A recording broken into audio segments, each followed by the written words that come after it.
All right, we go live. Ruth Akumbu, Principal in Negotiations. Hi, I'm Tanya Bitcon.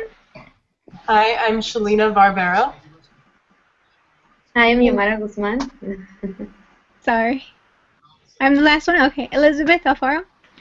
Yes. Hi again. Good to see you guys. So we're going to hit principal negotiations, and let's start by defining it. What is a negotiation? I had to go to the dictionary for this one. Merriam-Webster defines negotiation as a formal discussion between people who are trying to reach an agreement, an act of negotiating. What does it mean to negotiate? It means to confer with one another as to arrive at a settlement of some matter. What is principles of negotiation then? One way of dealing with conflict that promotes finding ways to meet the needs of conflicting parties and respecting their relationships. That's our text, Adam K. Angellans. What is the importance of principal negotiation? What do you guys think? Negotiating in general. Why is it important to be able to negotiate? I mean, negotiating is pretty necessary if you need to work with other people. You might have different opinions or different views or different values. So unless you're able to force the other person to do what you want, you're probably going to have to negotiate. Awesome. Any other ideas, guys? I guess it's important to kind of get what you want while not rubbing other people the wrong way. That's true. Yeah, and you want to let the other person know, your opinion too. Communication, I guess. Right. Now let's go to the fun part of this presentation and just see how other people deal with conflicts. If they have a problem, how do they try to work it out? Wish me luck.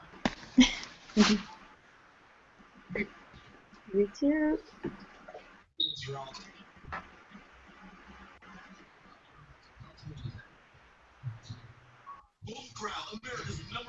All right, it's not working, so I'm going to add another. I'm going to add it all over again.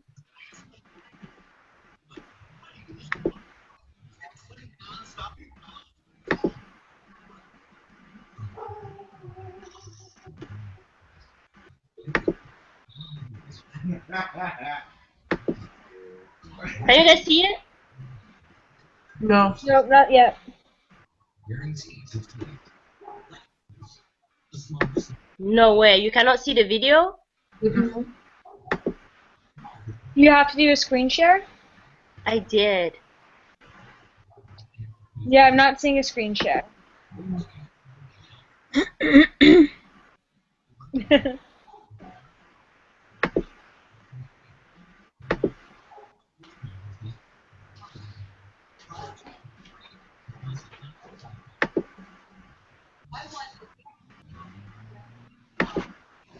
No way. It worked when I did this earlier.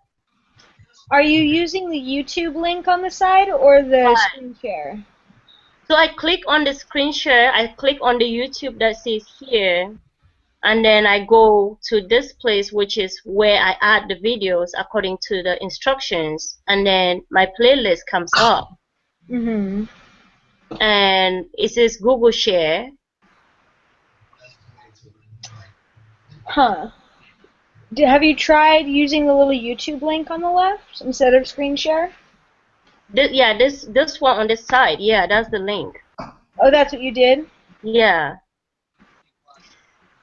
Can you try having the YouTube on a different window and then just, there you go.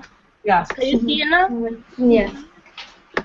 You can see it now? Yeah, we could see the video. I could see the video. Sincerely do not know.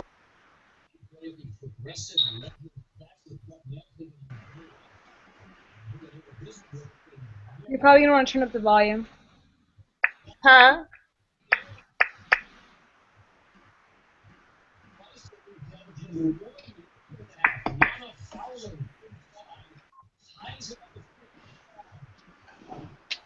Can you guys see it? Mm-hmm. I hear it? No, here. I can't hear. Low. Oh, there it goes. So low. Uh-oh. Oh.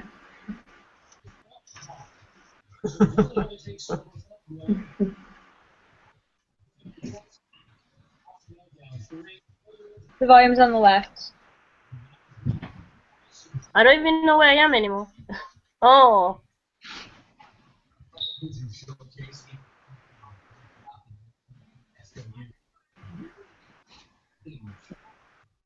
Okay, I am having issues. I am so sorry. I I don't know where I am anymore. think you had it. There you go. You So said you guys can see it adjust the volume to the right, or right here. So oh. that's the There. highest volume. Cool.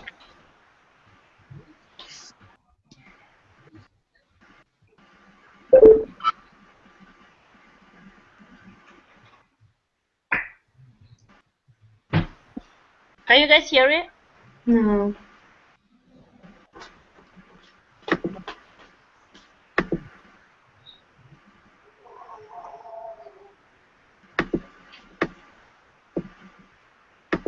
Okay, do you guys hear anything at all from the video? No. No.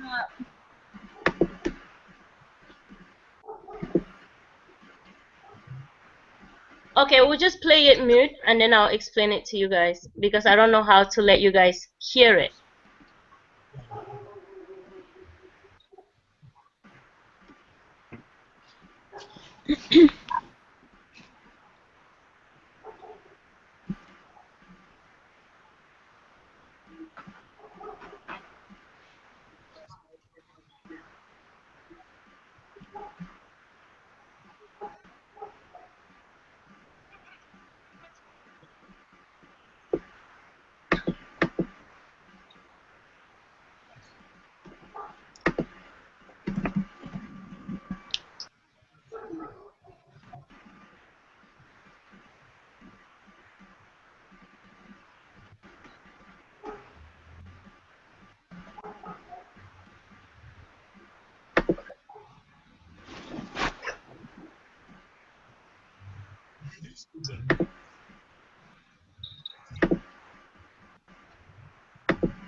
All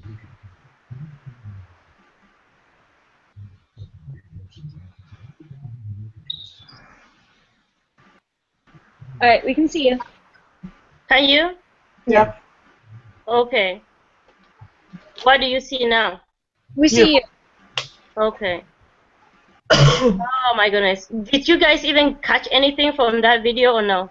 From the last one? We just couldn't hear it. Okay. I have no idea why you couldn't, and I'm sorry it didn't work out. I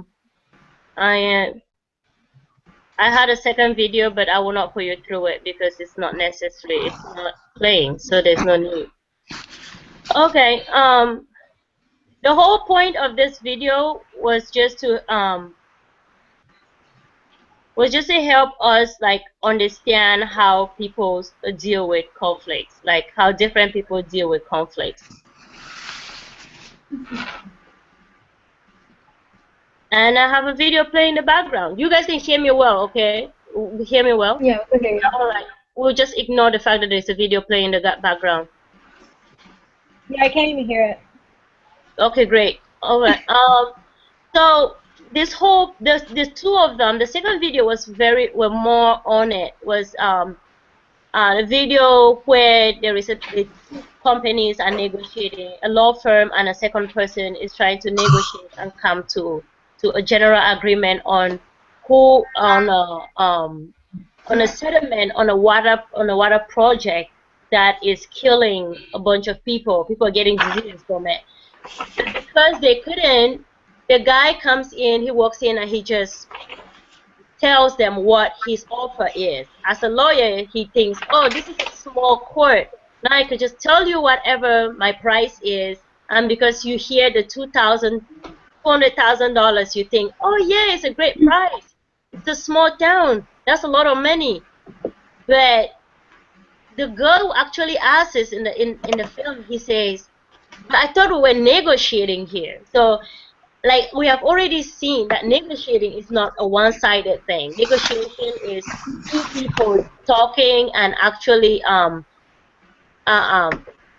sharing views and trying to decide what is best for everybody. It's not something that is just for one person. So I was really excited about these two videos because everything was going off of it, but no, it did not do what it was supposed to do. So we're going to just keep going. And I'll just try to explain as much as I can from memory. I don't know whether you guys watch The Office. The Office is just the TV show, and that was just showing the conflicts that people have in the office. And instead of negotiating something that works for these two people, they decided that they were going to start a war on each other. As I was reading the text, one thing I realized is they say people have interests, and some of them hold those interests so tightly that they could actually start wars from small things. So I just wanted to let us see those things and just see in our lives how can we actually negotiate. What are some of the steps that we could take to negotiate problems and solve problems in our lives? I think in our last presentation I mentioned that a little bit briefly. So we are going to go to that next step. Do a video share so you guys can read with me as I go.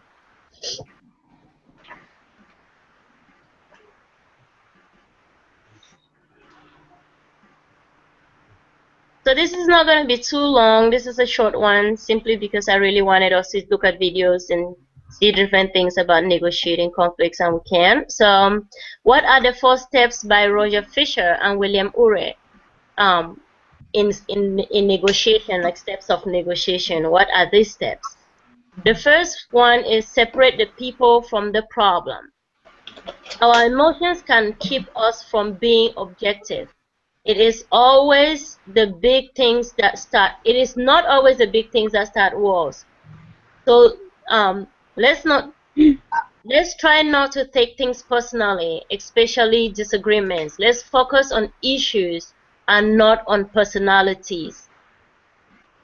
The second step is to focus on interest, not on position. What is the reason for the position a group member is taking? We ask questions like, what is the reason this person is taking this position they are taking? Instead of just focusing on that position, but decide why are they taking the position they are taking. Think about the legitimacy of the interest. Is what they're trying, what the position they've taken, is that interest legitimate? Evaluate all possible solutions as seen in chapter 8 of our text. Use only those that are factual. So let's not like when we're in a situation, we want to be able to evaluate all possible solutions. Let's not just say, oh, this is gonna work like this and this is gonna work like that, and then leave it like that. Or for instance, the two people that are fighting at the office, they could have sat down. The other girl was sitting there just laughing. She could have given an option, but she just was an incentive. She was getting pleasure from the two of them fighting, but she could have stepped in as a member of that office and actually find a way to be like, to help solve that disagreement that the two of them had, and see whether the interest that these people are holding on to, if it's a desk space, is it a legitimate struggle? Is it something that is it a serious concern that is founded, or is it just something that I just want what I want when I want it, kind of a thing? So we avoid groupthink, not evaluating thoroughly and critically all aspects of each interest, as mentioned in chapter 5. In chapter 5 of our text, they talk about groupthink. Sometimes you just throw it at the group, but there are some cases that for us to truly focus on the interest and not the position, we cannot just throw it at the group. We have to really have maybe single group members be factual in studying it and breaking it down, and actually like making sure that whatever they are coming up with is not just something that somebody feels like it should be that way, but it is founded, it is grounded, it can be backed up. Invent options for mutual gain. Be creative when conflict arises. Okay, I thought about this. It sounds simple, but it's something that can actually create conflict. Not that we're hoping that in a prayer group there's a conflict, but let me get out of screen share and talk a little bit on that.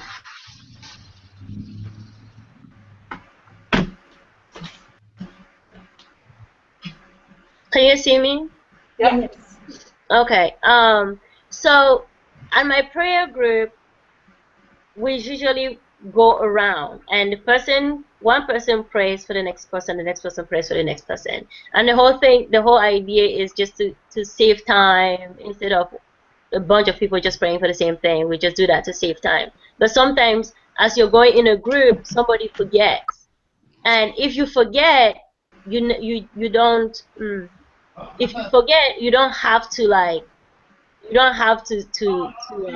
maybe stop the group and be like, oh yeah, now who should I pray for? What did they say? If you forget, you just maybe stay quiet, and then the next person takes over. And the creativity for me comes in when the person that knows that you forgot just picks up. If they remember what you were supposed to pray for, they just pick up and then they do that, and then they move on. So it's you become creative, you become aware of things in the group that will keep the group going, flowing easily, instead of causing a conflict or stopping the group and starting over, or asking somebody, what did you say I should do again? So like you just let it go, somebody else takes over. So creativity is always good in avoiding conflict, in conflicting situations. Back to the notes.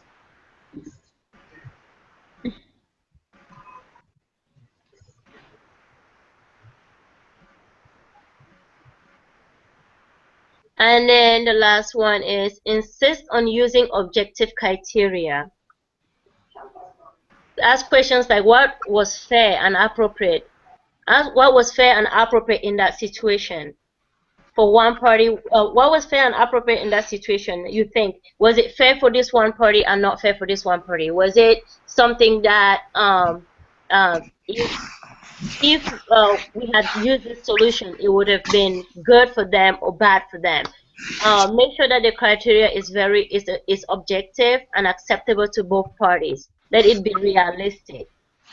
When you, for instance, in that particular situation where they were fighting and the person probably moves his desk and puts it in the bathroom, there are other ways that they could have resolved that problem also. But the thing is, what was an objective way to solve that problem? Maybe they could have had a space that they use creativity to be like, okay, how about you guys share this little space, have this part of the desk, this person, if you really want to just be on this desk, you have one side, I have the other side.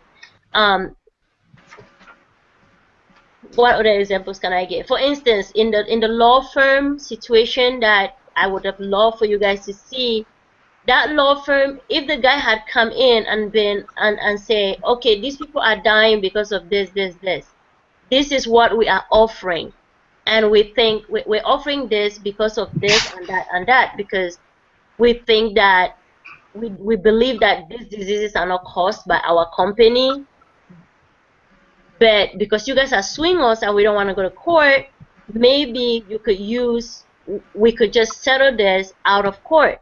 And then the people would have been like, maybe, yeah, but they came in and they didn't do it that way. When they came in, they actually just imposed it on them. And when they imposed it and looked at it, it wasn't realistic, it wasn't objective at all, and they were at fault, and they completely ignored that. So the criteria for which the company was judging the situation was not the same criteria for which the law firm was judging the situation. The law firm were using lives. They were thinking, your water is killing people, and you're going to throw $250,000 on them? That's not enough. Is that the value of a life? So their criteria were different. So when we are in a situation where we have to negotiate, in order to negotiate with the best principled negotiation would be to use a criteria that is very objective. In this other video that I would have loved for you guys to see, it also had other situations of settling disputes or settling conflicts or negotiating conflict. This one is more for stakeholders. For instance, a company where everybody has a stake in it. So it's not just for maybe a small group or one or two people. This is for maybe a bigger group with many individuals that have a stake. So when we are dealing with principal negotiation in a situation like this, we have to be committed. The members, like the bosses of the company, have to be committed to the issue at heart. They have to engage in dialogue. They have to use all their resources and whatever is needed and necessary to make sure that the discussions go the way they are supposed to go. The capacity. Second point is using capacity. All the resources that are available, they should use whatever they can use in that company to help solve that particular situation and please the shareholders. All of that should be included. They cannot use one thing and leave the other. They cannot use one aspect and leave the other, because everybody is supposed to have an equal share in that particular situation. Consensus. When they come to a solution, it should be a solution that everybody wins. It cannot be a solution where only one person get the upper hand. Say the boss of the company comes out with more money than maybe the secretary of the company. It will not work, because they are all supposed to be stakeholders. Everybody has to win when it comes to a consensus in that discussion. Consciousness. Dialogue should be a part and parcel of the organization. Dialogue should not be something that they start an organization does simply because there is a problem. They should always have dialogue. They should always be involved in bringing in stakeholders and having stakeholders talk, so that when there is a situation, they already are used to having dialogues. It's not like they're just jumping out and now all of a sudden they have to discuss. No, they've always been talking. They've always been dialoguing on different issues, big or small, whether it's a problem or it's not a problem. They've always been having dialogue. So it's important to have dialogue part and parcel of the organization. That way, when situations happen, negotiations are far much more easier and smooth. In my conclusion, I just said people believe and act in ways that make sense to them. We should always remember the big picture. As a member of a group, we are responsible as the leader to help manage conflict and achieve goals of that group. So just being a part of that group, we always have to remember, instead of being like the girl that just sat back and giggled and laughed while the two other people were fighting, we are part of that, of a group. We're part of an office, so we should make sure that we come up with ideas, we come up with ways, we use the steps that has been offered to us to make sure that our office runs well, a group that we're in functions well. We should not only wait for the leader to do it, like we learned in previous chapters of our book, that all of us are participating members. We cannot just be sitting and looking and laughing and giggling. We have to be able to participate to keep the group functioning nicely. And that will be it for this presentation, guys. Sorry the video didn't work. Yay. All right, we're back on, right? Yeah. All right. I was really excited about this one. I'm so disappointed the video didn't work. I saw, and I've seen Erin Brockovich, so I've kind of seen both. I've seen both of the clips in different contexts. So. Oh, great, sweet. I really love that line where she's like, "I thought we were negotiating." Yeah, I love that line. So I was like, "Yeah, I thought we were negotiating." All right. Any question, guys? So my question is, oh, by the way, my name is Shalina. My question is, how do you think negotiation and compromise, how are they related, and how do they work together in order to come to a conclusion? Do you think they're the same? Do you think it's a different thing? Wow, that's such a good question. And I think I briefly saw that, but no, I didn't look at it deeply. Negotiating and compromise, I don't really think it's fully the same thing, in the sense that when you're negotiating, you are not, with compromise, you're giving up a little so that the other person is giving up a little. Like, with negotiating, you could totally negotiate and come to a conclusion without actually compromising anything from your end. Okay. Like, I feel like when we talk about compromise, it's mainly giving up something. But when negotiating, I can possibly negotiate with you and not feel cheated anyway. Say we were negotiating on the price of a dress, and we both know that that dress is $100, and the offer I put on the table was $150, and then we're negotiating, and we settle at $125. You're happy to pay $125? I'm happy to, because I knew. Hello, can you guys hear me? Yes, I can hear Yeah, you. you froze for a second, but you're back. Okay. Yeah, I was just using the example that if I go to the market to buy something, I will be negotiating. The person that is selling it to me probably knows the price of that thing and knows that it's maybe a little less, but they're going to offer me something higher.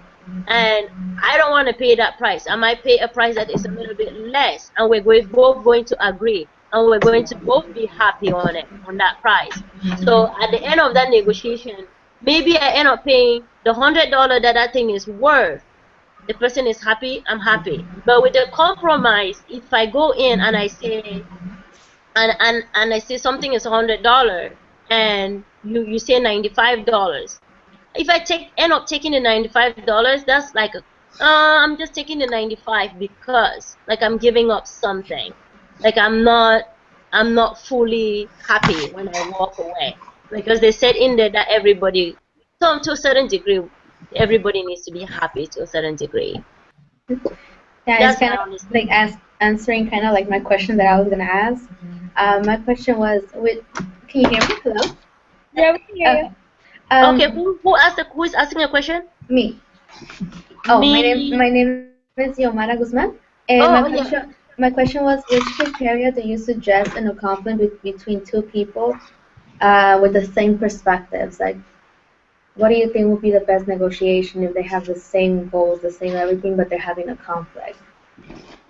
Oh, if they were in a conflict and they had the same interest. Mm-hmm. Correct. No. That's a good one. I feel like we could just use an objective criteria because you guys have the same interest. Right. So what would be the most objective if you're negotiating and you have the same interest? So Right. it'll come down to objectivity of whatever you guys want. Okay. So if you were deciding that when the book says something about one person wanted